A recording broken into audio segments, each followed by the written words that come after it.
आप देख रहे हैं एबीएन महाराष्ट्र। मैं हूं आपके साथ मुनीर आरिफ खान। नाजरीन, इस मुल्क में आज़ादी के बाद से सबसे अहम मसला यानी वक्फ का मसला इस वक्त माना जा रहा था। इस मामले को लेकर पूरे मुल्क में जिस तरह से सिर्फ करोड़ों मुसलमान ही नहीं बल्कि इस मुल्क में रहने और बसने वाले करोड़ों इंसाफ पसंद बिरादरान वतन भी इस कानून के खिलाफ अपनी बयान दे रहे थे और लगातार इस मामले को लेकर सुर्खियों में बना ये मामला गुज़िश्ता 8 दिन से पूरे मुल्क की सियासत को अपनी लपेट में ले चुका था। ये मामला सुप्रीम कोर्ट पहुंचा। नाजरीन, 2 दिन की बहस के बाद और सुप्रीम कोर्ट ने इस मामले को लेकर गुज़िश्ता दिन जिस तरह से फैसला सुनाया है नाजरीन, उससे न सिर्फ इस मुल्क के करोड़ों मुसलमानों ने बल्कि इस मुल्क के अमन पसंद और इंसाफ पसंद वो बिरादरान वतन जिन्हें इस मुल्क के दस्तूर पर, आइन पर, जमहूरियत पर और क़ानून पर भरोसा है और वो इसी को इस मुल्क की गंगा जमनी तहजीब और इस मुल्क की शान और शौकत समझते हैं, वो भी इस फैसले से खुश नज़र आ रहे हैं। इन लोगों का ये कहना है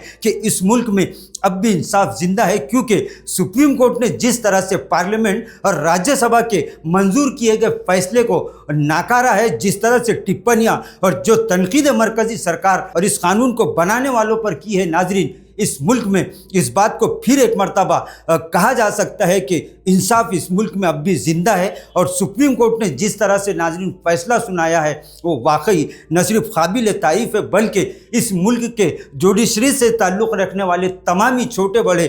अवाम के लिए एक काबिल तकलीद कारनामा है। नाज़रीन, इस मामले को लेकर जहां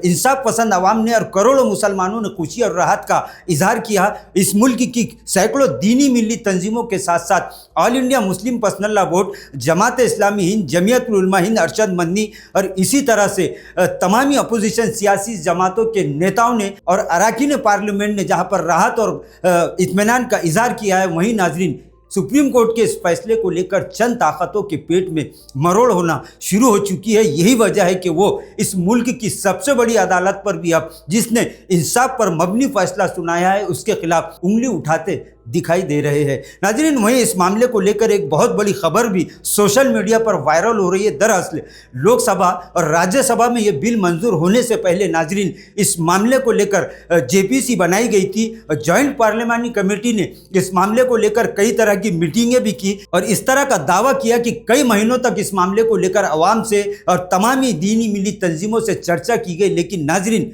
जेपीसी के सदर जगदम्बिका पाल की जानिब से एक ऐसा बयान सामने आया है कि जिसके बाद इस मुल्क की सियासत में फिर एक मर्तबा हड़कंप मचता दिखाई दे रहा है। दरअसल गुज़िश्ता दिन सुप्रीम कोर्ट के chief justice of India Sanjeev Khanna ने जिस तरह से इंसाफ पर मबनी फैसला सुनाया है, नाज़रीन उसके बाद जेपीसी अध्यक्ष का एक बयान सोशल मीडिया पर गुज़िश्ता रात से ही खूब वायरल हो रहा है, जिसमें उन्होंने कहा है कि ये कानून यानी मरकज़ी सरकार की जानिब से वक्फ कानून 2025 जो लागू किया गया है उसमें किसी भी किस्म की कोई गलती नहीं है। उन्होंने ये दावा किया है और ये वार्निंग दी है कि अगर इस कानून में कुछ भी गलती निकली और ये कानून अगर कानून की कसौटी पर, दस्तूर और संविधान की कसौटी पर पूरा नहीं उतरा, इसमें किसी भी तरह की गलती अगर निकाली गई तो वो अपने रुकन पार्लियामेंट के ओहदे से इस्तीफा दे देंगे। नाजरीन, इनके इस बयान के बाद अब सियासी माहौल गर्मा चुका है। एक तरफ सुप्रीम कोर्ट ने सीधे सीधे इस कानून की कई ऐसी बातों को पूरी तरह से नाकारते हुए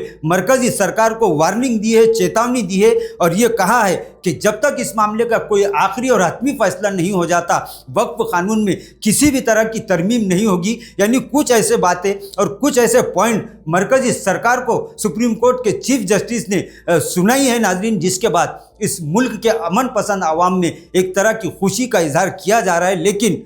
जेपीसी के अध्यक्ष की जानिब से इस बिल को लेकर जो बयान नाजरीन गुज़िश्ता दिन से सोशल मीडिया पर वायरल हो रहा है उसने एक तरह से फिर सियासी हड़कंप पैदा कर दिया है। लेकिन दूसरी तरफ आवाम का, करोड़ों मुसलमानों के साथ साथ करोड़ों इंसाफ पसंद बिरादरान वतन का भी यही कहना है कि चाहे हुकूमत अपनी ताकत का कितना ही इस्तेमाल कर ले, ये मुल्क डॉक्टर बाबा साहब अम्बेडकर के बनाए गए संविधान के मुताबिक ही चलेगा। इस मुल्क की सबसे बड़ी पहचान, सबसे बड़ी खूबसूरती और शनाख्त यही है कि यहाँ पर जमहूरियत आज भी जिंदा है और दस्तूर ने जिस तरह से हर हिंदुस्तानी को अपने मज़हब की आज़ादी दी है, अपने मज़हब पर चलने की आज़ादी दी है, उसी के मुताबिक यहाँ पर सुप्रीम कोर्ट फैसला सुनाएगा। और ऐसा कहा जा रहा है कि मरकज़ी सरकार को अब चंद दिनों की यानी 7 से 8 दिनों की मोहलत मिली है, लेकिन उसके बाद फिर एक मर्तबा सुप्रीम कोर्ट ये साबित कर देगा कि ये मुल्क इंसाफ पर मबनी फैसले ही करता रहेगा।